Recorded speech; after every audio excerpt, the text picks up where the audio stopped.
Maria Dela Cruz arrived in Singapore with the same dream held by thousands of young Filipina nurses: to build a better life. Hardworking, quiet, and determined, she quickly gained a reputation for her professionalism at the private hospital where she worked. But behind her gentle smile lived a storm no one could see. Her life changed dramatically when she met Adrian Ko, a 52-year-old Singaporean millionaire known for his business empire in luxury properties. Initially, their relationship shocked everyone. Adrian was twice her age, wealthy, and socially influential. Maria was a migrant worker struggling to send money home. But Adrian fell deeply for her innocence and calm presence, and within a year, they were married. Maria's new life sparkled: a penthouse in Marina Bay, designer clothing, weekend trips to Bali, but luxury came with control. Adrian monitored her spending, questioned her calls home, and wanted her to quit nursing entirely. The marriage that once felt like a miracle now felt like a cage. Then came the turning point. Maria discovered a document in Adrian's study, a newly updated insurance policy worth $10 million, naming her as the sole beneficiary. Adrian had signed it after their marriage, believing it proved his trust and devotion. Maria stared at the papers for a long time, her mind shifting from fear to temptation. She knew Adrian's health was declining.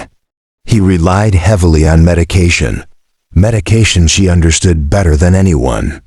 And suddenly a dark idea took root, growing quietly in the corners of her mind. A plan only someone with medical knowledge could execute. A plan no one would ever suspect. Maria closed the drawer softly, her heartbeat echoing in her ears. A new future had just been born. Maria's plan did not form overnight. It grew slowly, like a shadow tightening around her thoughts.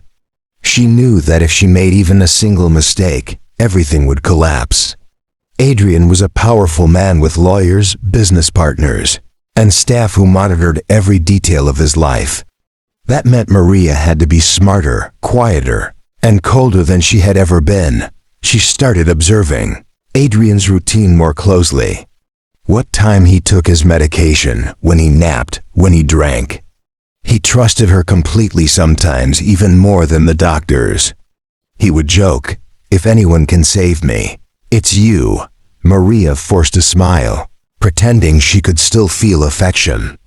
Every night, when Adrian finally slept, Maria would sit alone on the balcony, headset in her ears as she researched medical cases and silent toxins that could mimic natural heart failure. As a nurse, she knew exactly which substances left no trace. And Singapore's strict laws meant she had to be extremely careful with anything she obtained. Maria's chance came when Adrian's doctor prescribed a stronger sleeping pill for his rising insomnia. She suggested gently that a higher dose might help him rest better. Adrian agreed, trusting her judgment more than the medical chart. Weeks passed, and Maria executed each step calmly. She adjusted Adrian's diet, encouraged him to rely more on medication, and made sure she was always the one preparing his evening drinks. No one questioned a devoted young wife caring for her older, wealthy husband. But Maria wasn't acting alone in her mind. She had someone across the sea pushing her brother, Paulo, back in Manila.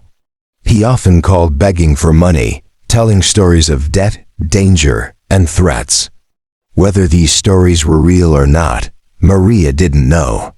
But each message from him added pressure on her chest, pushing her closer to the line she had never imagined she'd cross. One evening, Adrian complained that he felt unusually tired. Maria reassured him softly, guiding him to bed and bringing him a warm glass of milk mixed with his pills. Adrian drank it without hesitation, kissing her hand before lying down. Maria watched him fall asleep, her expression unreadable. Tonight was just another test dose. She needed to be absolutely sure how his body reacted. When Adrian began breathing heavily in his sleep, Maria didn't panic. She simply noted the symptoms, the duration, and the pattern, just like a professional nurse conducting a clinical study. She walked to the balcony again, staring at the city lights below. The plan was working smoothly, silently, perfectly. All she needed now was the right night. The night Singapore's skyline shimmered under a quiet drizzle. Maria knew the moment had finally come. Adrian had been feeling weaker for days, his energy fading in ways he didn't understand, but Maria carefully recorded. She had calculated every dose, every symptom, every interval. There were no errors left. No hesitations. Adrian sat on the edge of the bed, exhausted, rubbing his temples. "Maria, maybe we should see a specialist," he whispered. She moved gently behind him, placing her hands on his shoulders. "You're just stressed, love. One good night's sleep will fix everything," she said with a soft smile that hid the storm inside her. Maria prepared his nightly drink milk warmed to the exact temperature he preferred. But this time, the mixture inside was different. A carefully measured combination that would silently shut down Adrian's weakened heart, mimicking sudden cardiac arrest. No scent, no color, no trace. Adrian drank half the glass, then paused. "You've been so good to me," he murmured, his voice trembling. For a moment, just a second, Maria felt her throat tighten. He wasn't a monster. He wasn't cruel. He was only a man who trusted the wrong person. But life back home, the debts, the pressure from her brother, the fear of losing the luxury she'd gotten used to, it all pushed her remaining conscience into silence. Adrian finished the drink, laid down, and closed his eyes. Within minutes, his breathing changed, slower, heavier. Maria sat beside him, watching the rise and fall of his chest like a countdown. When the final breath escaped him, the room fell into a silence so deep it felt unreal. Maria placed her fingers gently on his wrist. "No pulse," she whispered. "I'm sorry," though she wasn't sure who she was apologizing to, him, herself, or the version of Maria who once came to Singapore with innocent dreams. The aftermath. Maria dialed emergency services with a perfectly rehearsed panic. "My husband, he's not breathing. Please hurry." Her tears sounded real because part of her fear was real.